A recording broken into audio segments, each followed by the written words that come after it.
Mesdames et messieurs, bonjour, nous sommes le jeudi 2 novembre 2017, bienvenue sur la quotidienne des marchés. Pour commencer, hier à la clôture, les actions américaines ont terminé sur une note mitigée. Les gains du pétrole et du gaz, des services financiers et des matériaux de base ont été compensés par des pertes dans les secteurs des services aux collectivités locales, des télécommunications et des produits industriels.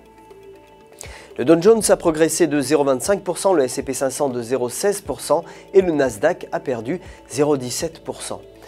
Le dollar américain s'est apprécié par rapport aux autres principales devises. L'optimisme a gagné les esprits suite à la publication de solides données économiques confirmées par l'annonce de la Fed sur la politique budgétaire et monétaire.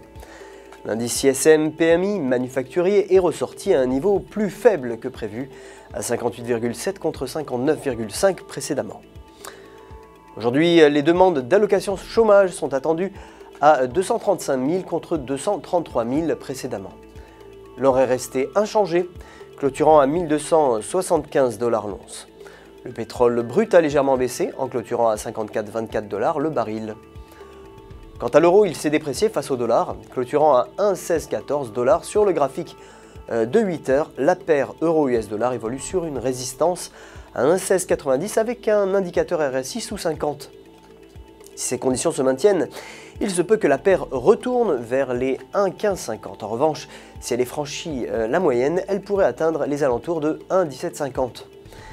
La livre sterling a terminé en baisse contre le dollar, alors que le secteur manufacturier britannique a connu en octobre une croissance plus rapide que prévu. Sur le graphique de 4 heures, la paire évolue dans un canal entre la résistance à 1,33 et une ligne de support à 1,31.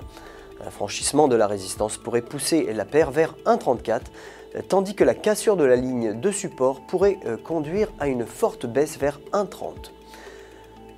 Le dollar canadien a terminé en baisse après la publication de données positives sur l'emploi aux États-Unis, ceci avant la déclaration de politique monétaire de la Réserve fédérale. Selon le graphique de 4 heures, la paire US-dollar canadien évolue au-dessus de la ligne de support à 1,2775. En maintenant ces conditions, la paire devrait monter vers 1,2950, tandis qu'un repli sous la ligne pourrait la ramener vers 1,27. C'est tout pour aujourd'hui. On se retrouve demain matin. D'ici là, n'oubliez pas de vous connecter à ufx.com et à votre gestionnaire de compte personnel pour tous vos besoins en trading. Toute l'équipe d'UFX vous souhaite une excellente journée de trading remplie de succès.